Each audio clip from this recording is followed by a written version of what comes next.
baseball, and who was your biggest influencer in that? That's a great question. I think a lot of it was just growing up watching sports with my dad, and I know that's kind of the age-old story that female broadcasters tell. For me, that really was it. Every Sunday we were watching the different shows. When I turned 10, the Colorado Avalanche came down to Colorado from Quebec as the Nordiques, and we were like, oh, great, hockey. And then they had this phenomenal season, and they went on to win the Stanley Cup the first year in Denver. We're like, oh, we love hockey. We watched all the games. We went to the Stanley Cup parades. And then they went on to win again in 2001, same with the Broncos. So it was really watching. And then I played softball competitively. I really played all the sports, but then really focusing on softball and dance. And it just became one of those things where I loved the culture. I loved the atmosphere, the storytelling, the people involved, the way it brings people from all walks of life together over a common interest. And then it just kind of led, it just was persistence and internships and just working your way up the ladder. But I have to say, so many people reach out and ask, what is the blueprint to getting into sports broadcasting, especially as, someone that's on air? I don't believe there is a blueprint. I think it really is just working hard and finding your own path, because it's not really a set template. Who do you look up to in the sports industry as a journalist and a reporter? There's so many people. I love Tracy Wolfson. I worked at CBS Sports Network for a while, and she, first and foremost, was an incredible human being. She started off as a runner. So she wasn't, this she was an aspiring broadcaster, but she just didn't come in on air. And she worked really hard, and she's obviously extremely talented, but she's also very kind. Obviously, you can go with the staples: Tracy Wolfson, Michelle Tafoya. I also think Jim Nantz is extremely talented, but when it comes to having more of that kind of, we'll call it like new age delivery, I think Matt Vasgersian is extremely talented. I'm a huge fan of his. I also love one of my coworkers, Steven Nelson, Jackie Redmond, Jamie Hirsch, all those ladies. But there's so many people. Michelle Beadle. I just think it's so cool to see things transitioning from that very buttoned up traditional style to just kind of more like being loose and being yourself. Adnan Burke, a guy I work with who I'm a huge fan of his, learned so much from him last year. So yeah, there are just so many people I look up to. It's really hard to pinpoint just one person in particular, because I think it's fun to kind of take bits and pieces from everybody's respective style and then kind of fold that into who you are as a personality. Yeah. Actually, let me tell you a funny story. I connected with Keith Irizarry. You're one of your other fellow members. Love him. Yeah, so I know him. He's I called into the shows before, and I interviewed him on my show recently, and he's a great person to talk with, and he's obviously a great reporter and great analyst too, like you guys. And that's another one that everybody should be looking at. Keith Irizarry, man. It's fantastic. Great. Yeah. So my next question here, so obviously what's the experience like working at the NHL desk and then in the MLB Network studio? Because I've seen pictures of you obviously in both studios, but what's the experience like getting to connect with all these analysts at the same time? It's kind of surreal. We're all one big campus because MLB Networks obviously has NHL Network as part of their production company, so to speak. It all falls under that umbrella. And to just be walking through the halls, I have no idea what it will be like come Saturday when I'm back at work for the first time since mid-March, prior to the pandemic and the lockdown. But it was really surreal because you're walking around with, John Smoltz or Pedro Martinez, or, prior to him going to the Phillies, Joe Girardi, and you're just like, wow, these people are larger than life. Then you have these great personalities, and Harold Reynolds or Cliff Floyd, and then on the hockey side, I remember the first time I met Barry Melrose, or even Kevin Weeks. Kevin Weeks is the ultimate team member. He's a leader. He took care of me the first show I did on NHL Network. I was naturally nervous, and he took great care of me, and he's so knowledgeable, and he lifts you up when you need help. He helps, you can guide him wherever you want to go. But yeah, there are some incredible stars just roaming the hallways of MLB Network. It's just kind of another day at the office, because it is. And it's been a great experience. And I have to say, I've just learned so much from these people. And at the same time, they've also been incredibly kind and welcoming because I'm now just 1 year in and I came in hot from my old job covering Colorado Avalanche. So yeah, it's great. It's really cool though. I mean, Joe Girardi evaluated my swing and Oh wow. Yeah. for real. Yeah, I saw that. I think you have a video of that, right? In your Instagram with the swing. Yeah, maybe it was that swing. Yeah, and someone Yeah. said it looked like Daniel Vogelback's the Seattle Mariners. I thought that was funny. Yeah, so I want to get to the baseball topics first. Obviously, tomorrow's a big day. Yeah, I'm just kudos to all the front office and the MLBPA for yeah. trying their best. And I'm not gonna say it's gonna finish, but at least they're trying. So I'm a big Yankee fan. I'm excited for Garrett Cole tomorrow night. He's gonna bring that electric stuff.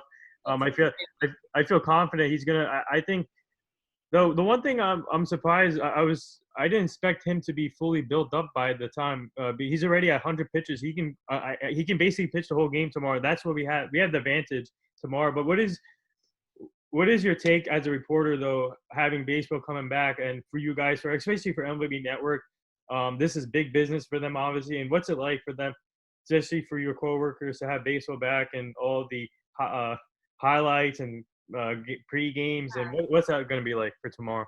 First of all, I love the Yankee fandom. I moved out here from Colorado. I've traveled to New York on numerous occasions. So I realize that Yankees fans are hardcore. I also realize that they're not limited to the tri-state area over here. But it's great because we have so many Yankees fans that work with me at MLB Network, and all of these people, their livelihoods are dependent on baseball returning. So what it means to us is, first and foremost, we want to make sure that we are acting in the best interest of the health and safety of general public and of course of ourselves and our coworkers.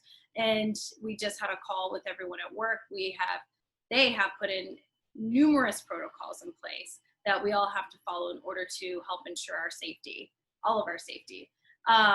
And you know, people have the choice to decide not to come in if they have any underlying health conditions, and that's obviously the same when it comes to the players on the field or team personnel. We all fall under the MLB umbrella. I think they've done a tremendous job of working through this and coming up with the best solution in order to get baseball back on the field, back on televisions, and to almost be this like beacon of hope. And it's you know, it's very symbolic. I think baseball kind of leads the way, especially after a lot of tragedies. You had post 9/11, you had Boston Marathon bombing, and I think there are just so many things that, like, again, sports can bring people together, and as role models that, you know, you have players out there wearing their masks and encouraging social distancing and hopefully helping the country as a whole heal. And then of course just providing a bit of an escape from all the tough realities that we're facing right now. So for me, I'm thrilled to have it back, and I think I am not alone in, you know, that sentiment. I'll be down in Philadelphia on Friday covering the Phillies home opener against Nice.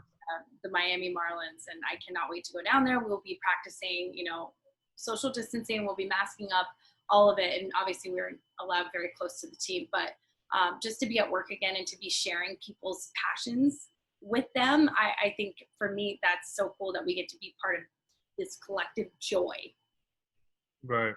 So for the obviously, like I said, I'm a Yankee fan, and for tomorrow's opening night, Yankees Nationals, obviously Garrett Cole and Max Scherzer, that's the headline right there. And what do you expect for that game? And obviously, Max Scherzer, he got lit up the other day in preseason, but that doesn't mean anything. But what do you expect from these two pitchers? And I'm hoping Garrett Cole pitches the whole game, but I'm not saying. But what do you expect? I love how, like, let's just take him 100 pitches. You know, and I do love that because it's an abbreviated season. We have 9 weeks here, right? So it's one of those things where you're not leaving anything left in the tank. And I think Garrett Cole has a lot to prove. I think he's obviously has to be excited for this opportunity. And this is big. I mean, it doesn't get bigger than this, especially in a historic season that we're staring down the barrel of. And of course, Max Scherzer, like, yeah, you talk about the exhibition game. Like, people are working through some things. They're just trying to find it. Have you ever watched a more competitive person in the modern era than Scherzer? The dude took a bunt in BP off the face and went out there and threw an incredible game with that black eye, like, and basically a broken nose. So I expect just hardcore competition. If there was ever a year for a team to go back to back and win 2 World Series in a row for the first time, and I forgot how long, I think it's like 16 years. Yeah. Yeah, I would say this could be the year for the Nats to do it. Granted, the NL East is insane. So is the AL East. So basically, the East is a complete beast. Yeah, and I mean, Max Scherzer and Garrett Cole are two different animals when it comes to pitching, but Scherzer's not even human, I think, because he has two different eye colors. That's even more crazier. So cool. But yeah, it's gonna be. I can't wait. Tomorrow's gonna be hyped up, but my other question here: what is your? Do you like the fan noises coming from the speakers, and also what do you think of the cardboard cuts for the fans? Yeah, so I know teams kind of have varied in their opinions and their approach to piping in crowd noise and just trying to replicate some sort of like ambience in the ballpark. Because you have to remember some of these parks seat 50,000+ people. So when it's quiet, it's almost amplified because everything echoes. And the energy of the fans, I was an in-game host for the Colorado Rockies for a couple of years, and I did for the Avs for however long it worked for the Broncos. So I understand, and just being part of the organization and speaking to the athletes, how much the fans and the energy that they bring, especially in those big moments, how much that impacts players' performances, the energy levels that they bring to the plate or out on the field. So I think piping in crowd noise, it was great listening to Joe Girardi discuss this. And, he was like, yeah, it's something I think we need. Like, maybe we can mix it up when it comes to like different, kinds of noise, so it doesn't all become white noise. I like that they're simulating some of the claps, some of the other songs. It's interesting. Even Bryce Harper went on the record. Obviously, I'm covering the Phillies, so I've been watching them a little bit more on Friday. But he was saying that it adds some normalcy, but you're going to look up and then you'll see the cardboard cutouts and realize, well, those aren't really people. But I think for the fans, it's really cool for them to have the opportunity just to see themselves at a game or to participate and just have that interaction, because isn't that what this is about? Being there, feeling part of a larger community. So they can watch from home and they can purchase a cardboard cutout of themselves and, have some fun with it. At this point, this is as close as they're able to get.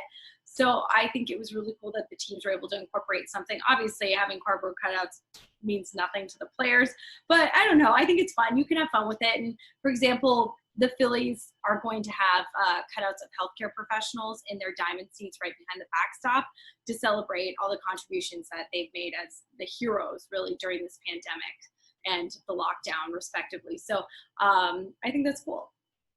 Yeah, so speaking of the Rockies, I interviewed Jenny Kavnar on my show. Oh, isn't she amazing? Yeah, she is amazing. I interviewed actually. You know what's funny? You guys have some similar connection where you cover the similar team. You cover the same team. Oh. You switch, but I had the opportunity to interview Taylor McGregor, who covers the Cubs now. Jenny Kavnar, I interviewed her. I also interviewed a couple other MLB reporters. But when it comes, what's it like connecting with these phenomenal talents and obviously switching teams, covering teams, and coming together like that? Yeah, I really do feel like it's a sisterhood, and that's something that we have at MLB and NHL networks.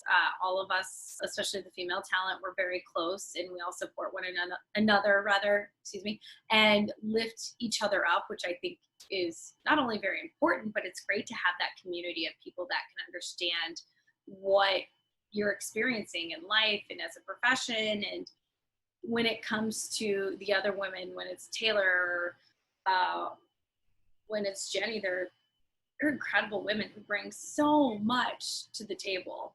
And it's great just to, again, you have this community, this sisterhood, and it's unlike anything I've ever experienced. And they're just so talented, and watching them, I'm always so excited to see what they're doing and listen to some of their stories. And Jenny, of course, making history and, stepping into the booth and calling a couple games. She's so tremendous. And it's inspiring. Yeah. So this is a two-part question. The first one is, I saw Bryce Harper play third base the other day, and are they seriously considering playing him at third base during the season, or? That's a great question. I'm assuming that was more just kind of seeing what's going on. Yeah, I mean, he's right fielder. Right? Yeah. I mean, that's him. So yeah, I mean, I'm not Joe Girardi, and I have no idea exactly what they're for sure considering, but I'm pretty sure they're putting Gene Segura there. And this other question, what do you think of this? The what is it? What is it called? Man, I'm getting. No worries. You do a lot of interviews. I know. No, but the other question was going to ask. Oh, the Phillies. Yeah. Another question with the Phillies. What do you think they? Do you think they can compete, win the division this year? Wow, that's a tough question, and that is a tall task when you have the reigning World Series champs, when you have the Mets in there. I mean, there's just so much going on in that division. The Braves look really good this year. You never know, the Marlins, I guess, could surprise you. The Phillies, I mean, Reese Hoskins was talking about how they have a chip on their shoulder and that they feel like they're getting overlooked because they are in arguably what is the best division in baseball, and especially with format that they put into place for this sprint to the finish in 60 games where you're playing within your division so often. They definitely have a tougher test ahead of them than, you know, other teams that are in weaker divisions, maybe like the AL Central, or even, I hate to say it because my Rockies are there, the NL West that the Dodgers will probably run away with, although they can't overlook the D-backs. So yeah, when it comes to the Phillies, as far as winning the division, I guess anything can happen because this is a game of runs. And when you have 60 games, you want a 20-game run, there it is. Or someone goes into a slump. I think it will boil down to pitching. And the Phillies have a decent rotation. They're trying to figure some things out at the back end. If I had to say, will they win the division, and I had to just like figure it out today and just tell you, gun to my head type situation, no, I don't think they'll win. All right, here's the actual question I was going to ask you. The universal DH. Do you like this idea for the National League? And also, I got two teams that can benefit the most: the Reds and the Cubs, because I feel like they can use Kyle Schwarber now at the DH, and for the Reds, they can use Joey Votto or Mike Moustakas. Do you like that idea for the National League? Only for this year, though. I mean, yeah, of course I like this idea for this year because I think it's like the great equalizer, and it just makes everything easier for everyone. I like, because I'm an NL girl, I like baseball being baseball. I think it's fun to see the chess match that comes into play when you're getting late into a game, you're getting like further down in the order. Do you keep them in? Do you pull them because you're not sure? And then it's fun to see pitchers hit sometimes. I mean, Madison Bumgarner can rake sometimes. Mike Leake, who opted out of this season for reasons pertaining to his family, that dude can hit. Some of these guys can hit, and it's really fun to watch. So I think that's like one of the fun quirks of baseball, and that is baseball. It's people doing things that may not be their strength, but sometimes they excel at it because they work at it. So I think it's part of the game, but obviously I'm coming from that side, whereas other people are like, no, like let hitters hit and give more people a chance and add another spot on the roster. So no, I'm a National League girl through and through. But for this season, yeah, DH great. Let's do it. You know what? Don't be surprised if the Giants use Bumgarner. I mean, sorry, the Diamondbacks use Bumgarner as a DH this year. I mean, it would be great to see. Yeah, so before we get to switch to hockey, this is who is your World Series predictions? If I'm being realistic, everyone, I mean, I'm going to say Yankees Dodgers. It's so cliche, but the rich keep getting richer, and that, I mean, the Yankees with all the injuries they had last year and they still made it that far, if that club can stay healthy, and same with the Dodgers, I feel like they're just due. It's almost like their destiny. Yeah. So now going to hockey, what do you think of this format? And I'm a Rangers fan, so I'm so pumped that they made the cut this year. Yeah. And so what do you like about this new format? Do you think it will work out? I think the fact that hockey's returning to play at all is phenomenal. This pause was long. It was tiresome for, a lot of the players. So a handful of them went back to their respective homes, whether it be in Canada or Europe. And it's unfinished business. And I know it's not going to be completely fair, but I really feel that the NHL and, you know, the players union, they came to this agreement for a reason, because they felt like it was the best solution to finish out the season and then roll on into playoffs and be able to award Lord Stanley's Cup to somebody on the ice in Edmonton. So I think the format's fun. It's exciting. The qualifying round is going to feel like March Madness. We're going to have hockey games around the clock, and who doesn't love that? So I can't wait to watch that, and then to see what's happening with the playoffs. And like you're saying, I mean, the Rangers are playing the Canes, and I know the Canes are seeded higher, but I think the Rangers swept them during the regular season. Yep. So, but that said, the Canes take a lot more shots on goal. So I think it really, again, like it's like it boils down to pitching in baseball. I think it's going to boil down to just getting a hot goalie, and in hockey, which is usually the case in the playoffs. But I think this is going to be so much fun to watch. Yeah, and how weird is it going to be seeing no fans? And I feel like hockey needs the fans for the players, but how weird is it going to be not seeing fans? Yeah, I think it's similar to baseball, but you're right. I think when you're in an arena and it's enclosed, and hockey is such an intense sport, and you're so used to having people banging on the glass and roaring in those big moments, you know, when it comes to breakaways or even overtime and shootouts and all these things. I mean, I remember covering Game 82 between the Colorado Avalanche and the St. Louis Blues. It was literally like, you're literally fighting for your playoff lives. It was in or out. It's a play-in game, essentially, but it was still regular season. And the fans were outrageous that game. And players, coaches, everyone gave them credit for that win on home ice. I mean, obviously partial credit, but still. So, yeah, it's going to be really strange without fans in the stands.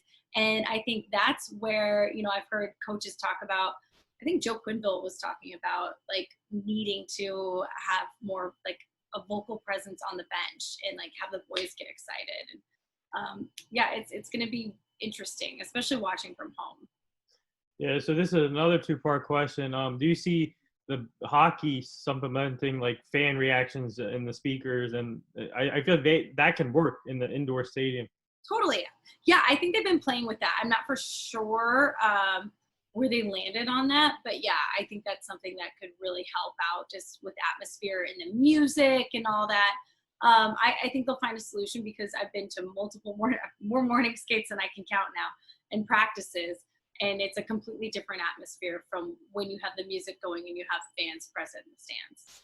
Yeah, and obviously now they said apparently they can't fight now during these games, right? Is that true? Or also, I'm sorry, I don't know the answer to that one. Oh, okay. So interesting though. So my next question here: who do you see? Who's your underdog teams in the hockey format, and who do you think? I mean, obviously the expected teams is the Bruins, in my opinion. But who do you see as an underdog team, like a sleeper team? Ooh, that's a tough question. Obviously, I covered a lot of hockey out in the West. I mean, you mentioned your Rangers. You never know what could happen with those guys. There's another team in the West. I mean, you can never overlook Calgary. I think for some reason that team is always on my radar. And Johnny Gaudreau is an absolute superstar. And just to watch him in person time and time again when I was covering the Avalanche, there's something special about that kid. So, yeah, you can say the Rangers. I mean, in the West, again, like I spent 3 years covering the Avalanche, and that team, and now that they're healthy, is dangerous, and they have a legitimate chance. So up and down, I think in hockey, anything can happen. I mean, luckily you have actual series, but when you come to these qualifying games or the qualifying round, and then, you know, obviously the teams that are seeded in the top 4 in their respective conferences, they still have to play for their seeding. So there are no meaningless games that are going to take place, which is so cool. I got to ask you about your interview with the Devils GM, full-time GM now, actually. And then they hired our former assistant coach, Lindsay, I think Lindy Roth or Lindy. Yeah, Lindy Roth. Yeah. So what did you learn from that interview from him? And obviously he was a great assistant coach for us with the Rangers, but what did you learn from the GM, and why did he go that route? Yeah, I think we learned that they're really working on making sure they can help transition the Devils into a class all its own, and they really create this winning culture. And so you have to make tough decisions as a GM. You have to deal with salary cap, you have to deal with personalities, and then when it comes to hiring a head coach, they obviously had a close relationship. And I watched Lindy Rupp a little bit throughout the course of his career. Yeah. And I think he has the right demeanor for the position. And when you're a head coach of a hockey NHL squad, you're dealing with a lot of personalities, and personalities that are very high paid. So you no longer become a my way or the highway coach. You really have to become a CEO and learn how people operate. And I think he has the right personality for that position. So now I do this rapid fire segment with all my guests that come on the show. You ready for this? Let's do it. All right. Kawhi Leonard's laugh or Kevin Hart's laugh? Oh, Kevin Hart's. He's the best laugh. Favorite food? Pizza, any kind. I live in New York. All of it. So how many more shows do you have today after this? We're doing a Twitch show with Robert Flores. Oh, nice. So we do tomorrow, so it'll be really fun. And then tomorrow off, I'm going to Philly on Friday to cover Philly's Marlins. No, that'd be amazing. That's gonna be awesome. Favorite thing to do outside of your work? Gosh, just go to Central Park and walk around. It's amazing. Discover new things. But right now, during the pandemic, go to Central Park. Thoughts on this Mahomes mega deal? Well deserved. I'm saying that as a Broncos fan. You're a Broncos fan, huh? Yeah, I grew up in Denver. I was a Broncos cheerleader. Oh, nice. Yeah. So I'm a big Dallas Cowboy fan. Do you see Jamal Adams coming to Dallas? I don't know enough about it to speak to it, so I'm just gonna plead the fifth. Okay. Who's your Cy Young Award winner and MVP? Ooh, gosh, in a season like this, I think your boy Garrett Cole could have a very good shot. As far as MVP, I mean, and so, sorry, I'm just saying Garrett Cole in the American League, National League. Gosh, I really haven't given it a ton of thought yet, but we'll just stay in the AL. And God, this is so hard when you think of all these different teams and all the talent. I'm gonna have to sit on that one because, like, I don't want to say the Yankees are just so good, and I don't want to say two Yankees. Sorry, if you're a Yankees fan. Yeah.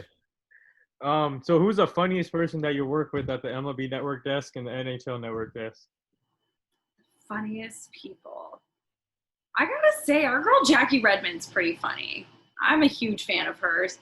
And MLB Network, Billy Ripken. Billy Ripken, huh? Oh, He's wow. always just coming through the hallways saying something. Wow. Yeah, if you don't mind, can you put in the word for my podcast to Jackie Redmond and Maddie V too, and Robert Flores, if you don't mind? Sure. Yeah, I don't really talk to Maddie V or Robert Flores too often. But I'll let Jackie know. Oh, okay. Thank you. That'd be awesome. I'm trying to get her on the show too. So.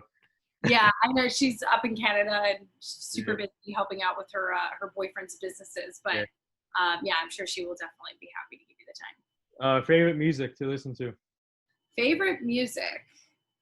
I listen to a little bit of everything, but yeah, kind of the newer school stuff, a little bit more indie.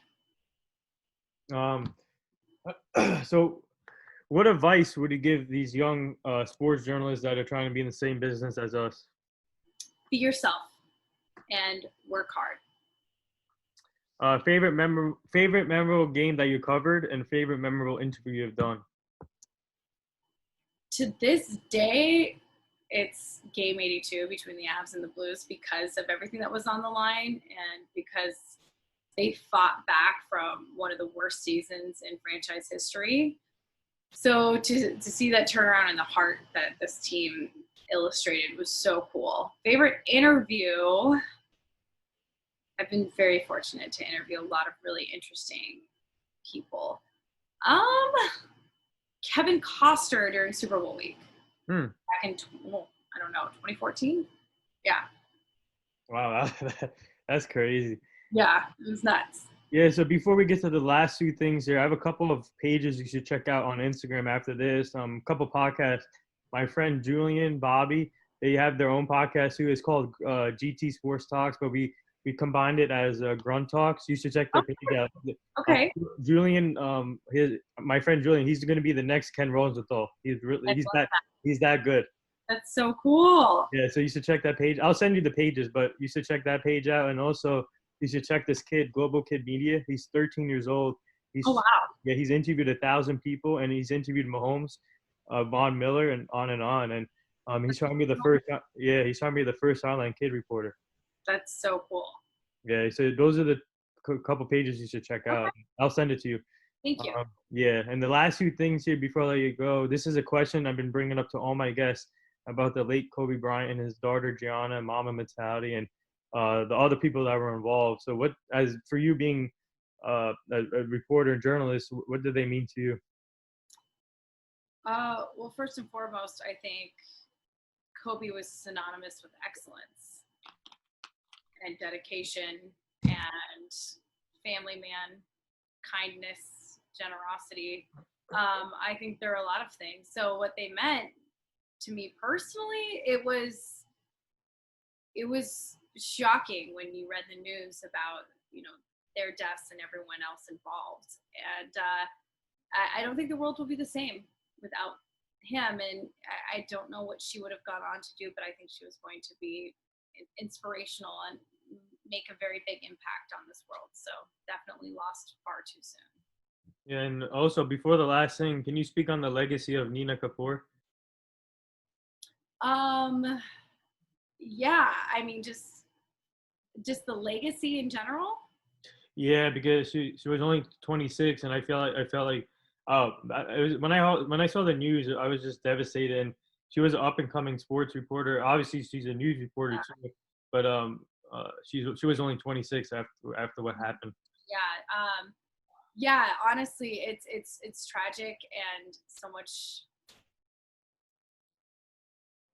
There's just so much of a future there, and obviously a lot of light and kindness, and hopefully her legacy can live on for other aspiring journalists. And it's tragic.